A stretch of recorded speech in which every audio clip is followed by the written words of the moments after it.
संशयित आरोपी वाल्मिक कराडभोवती सीआयडीने चौकशीचा फास आवळला। कराड आज सीआयडीला शरण येण्याची शक्यता।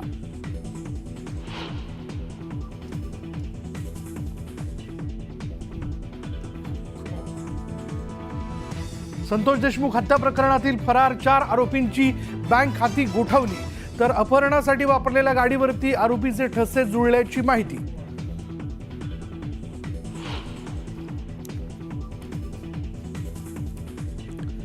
खंडणी प्रकरणी वाल्मिक कराडच्या पत्नीची सीआयडी कडून चौकशी, तर एनसीबीच्या युवती प्रदेशाध्यक्ष संध्या सोनवणेंची दिवसभर चौकशी।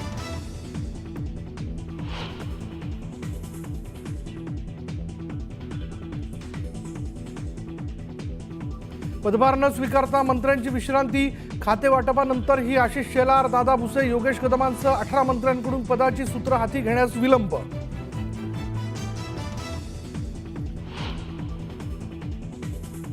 म्हाडाचे उपाध्यक्ष संजीव जयस्वाल यांच्याकडून निवृत्त पोलीस निरीक्षकाला मारहाण केल्याचा आरोप, खेरवाडी पोलीस ठाण्यात गुन्हा दाखल।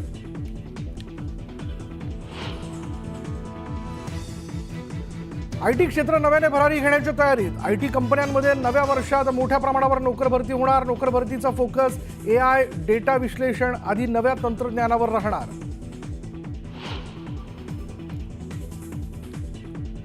नववर्षात खतांच्या किमती भडकणार, खतांच्या किमतीत सरासरी 255 रुपयांची वाढ होणार।